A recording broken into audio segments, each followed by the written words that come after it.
Hello my dear friends, कैसे हैं सभी। स्वागत है आपका मेरे चैनल जीवा ऑनलाइन कोचिंग क्लासेस में। सब्जेक्ट हिस्ट्री है। क्लास हम 7th के स्टार्ट कर चुके हैं। फर्स्ट और सेकंड चैप्टर हमारे कंप्लीट हो चुके हैं। थर्ड चैप्टर आज हमारा, और हमारे चैप्टर का नाम है दिल्ली के सुल्तान।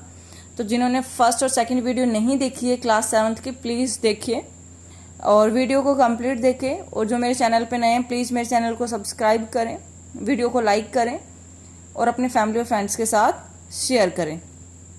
स्टार्ट करते हैं। देखिए, दिल्ली जो महत्वपूर्ण स्थान था वो कब बना था, तो वो 12वीं शताब्दी में ही बन गया था। और दिल्लीवाल सिक्के भी कहाँ ढाले जाते थे? दिल्ली में ढाले जाते थे। दिल्लीवाल सिक्के, दहलीवाल सिक्कों का नाम है जो ढाले जाते थे। और इसके जो आरंभ में, यानी दिल्ली सल्तनत की स्थापना कब हुई? 13वीं सदी के आरंभ में। देखिए, यहाँ पे मैंने लिखा नहीं क्योंकि बहुत सारी चीज़ें हो जाती, जैसे गुलाम वंश की स्थापना हुई थी 1206 में, तभी से ही सल्तनत काल स्टार्ट हो जाता है। 1206 से लेके फिर आगे चलता है। तो कुतुबुद्दीन ऐबक ने जो है स्टार्ट किया था गुलाम वंश, उसके बाद इल्तुतमिश, रजिया सुल्तान, यानी बहुत सारे आते हैं। जो मैं अभी इस जो हमारी नेक्स्ट क्लास रहेगी उसमें मैं आपको एक डायग्राम टाइप में या फिर एक टेबल टाइप में बना के दे दूंगी, आपको इजी रहेगा समझने में, इसलिए मैंने यहाँ पे लिखा नहीं उन सब चीज़ों को।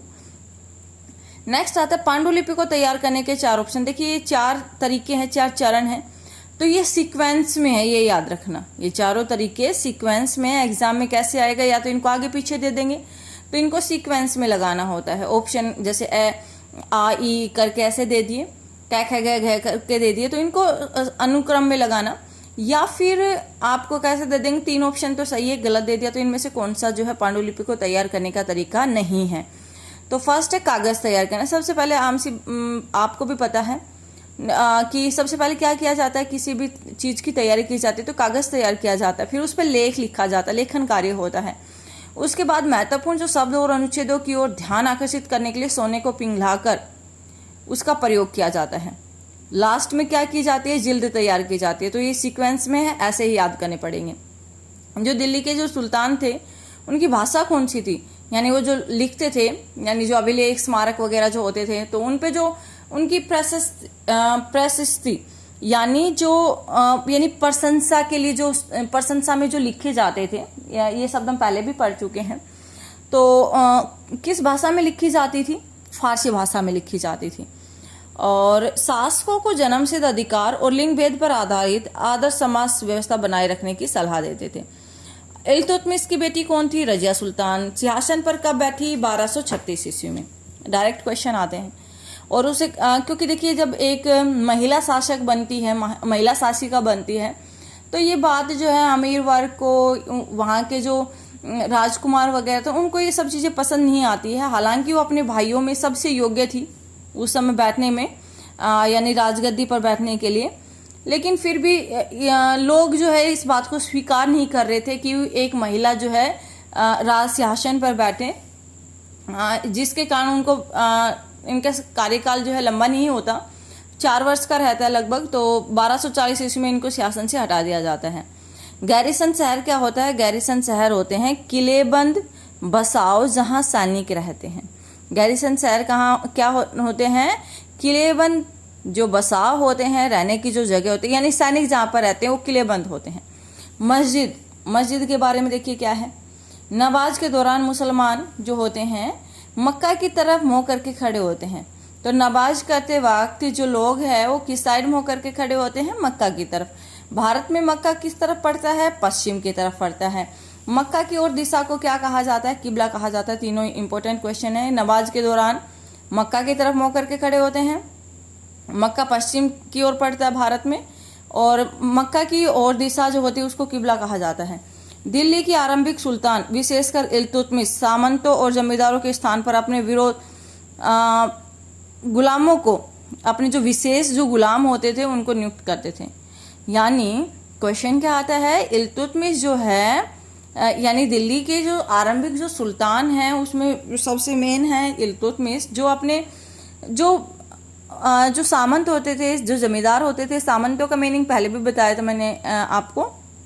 जमींदार अपने जो इनके विशेष जो गुलाम होते थे ना, उनको सूबेदार नियुक्त करते थे। किनके स्थान पर? सामंतों और जमींदारों की जगह।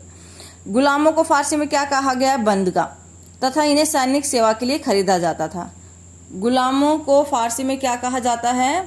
बंदगा, और इन्हें सेवा करने के लिए खरीदा जाता था। आश्रित क्या होता है? जो किसी अन्य व्यक्ति के संरक्षण में रहता है उस पर निर्भर होता है, आश्रित होता है। खिलजी और तुगलक जो शासकों ने सेना नायकों को भिन्न भिन्न आकार के इलाकों के सूबेदार के रूप में नियुक्त किया, और ये जो इलाके होते थे ये क्या कहलाते थे? इक्ता कहलाते थे। ठीक है, इक्ता कौन कहलाते थे? जो भिन्न भिन्न आकार के जो इलाके होते थे वहां के जो सूबेदार नियुक्त किए जाते थे जिन क्षेत्रों को, तो उन क्षेत्रों को क्या कहा जाता था?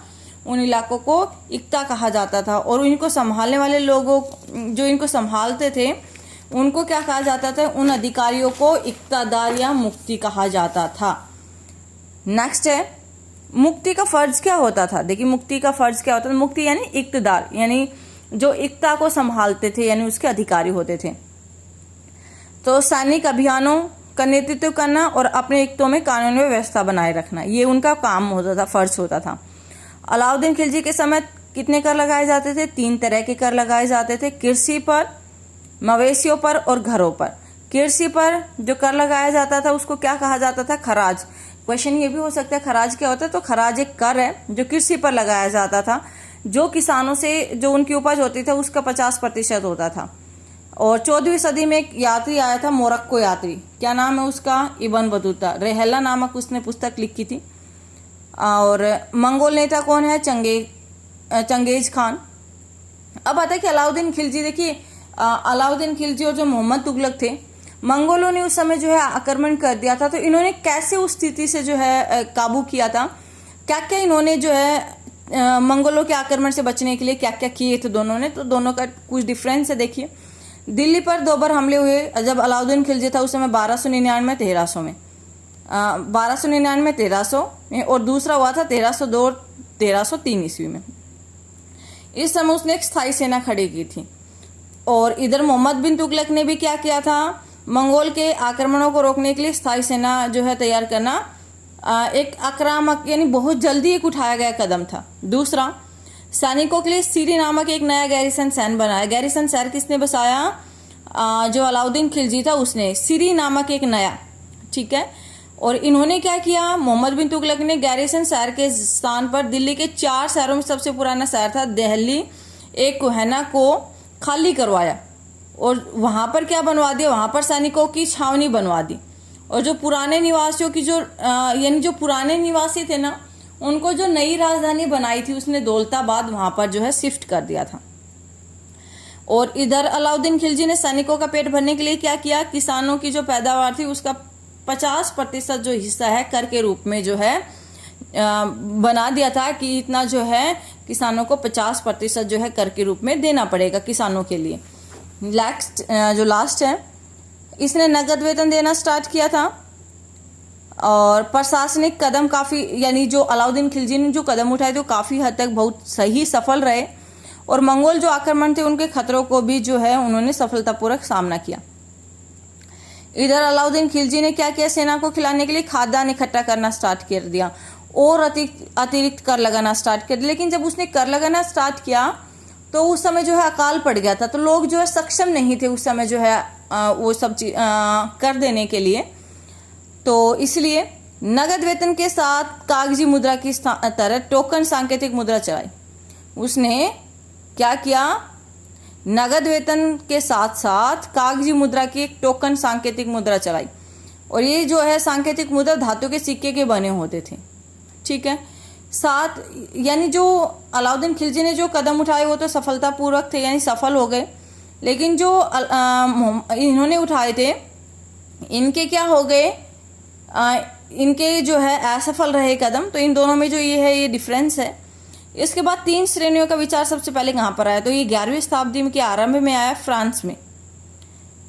इनके अनुसार, यानी ये जो 3 श्रेणियां थी, इनके अनुसार समाज 3 वर्गों में विभाजित है। सबसे पहले प्रार्थना करने वाला, युद्ध करने वाला और खेती करने वाला। और युद्ध करने वाले को क्या कहा जाता था? नाइट कहा जाता था। और नाइटों से अपेक्षा की जाती थी कि वो धर्म और ईश्वर की सेवा में समर्पित योद्धा रहे। ठीक है, आई होप आपको क्लास पसंद आई होगी। पसंद आई तो मेक श्योर मेरे चैनल को सब्सक्राइब करें प्लीज़ जो नए हैं वो, और मेरी वीडियो को लाइक करें और शेयर करें। मिलते हैं नेक्स्ट क्लास में, यानी इसका एक और रह गया, एक क्लास में कंप्लीट करेंगे इसको, जो इम्पोर्टेंट जो और भी जो क्वेश्चन बच गए एक तो वो हम कल की क्लास में करते हैं। आई होप आपको क्लास पसंद आएगी। थैंक यू, मिलते हैं नेक्स्ट क्लास में।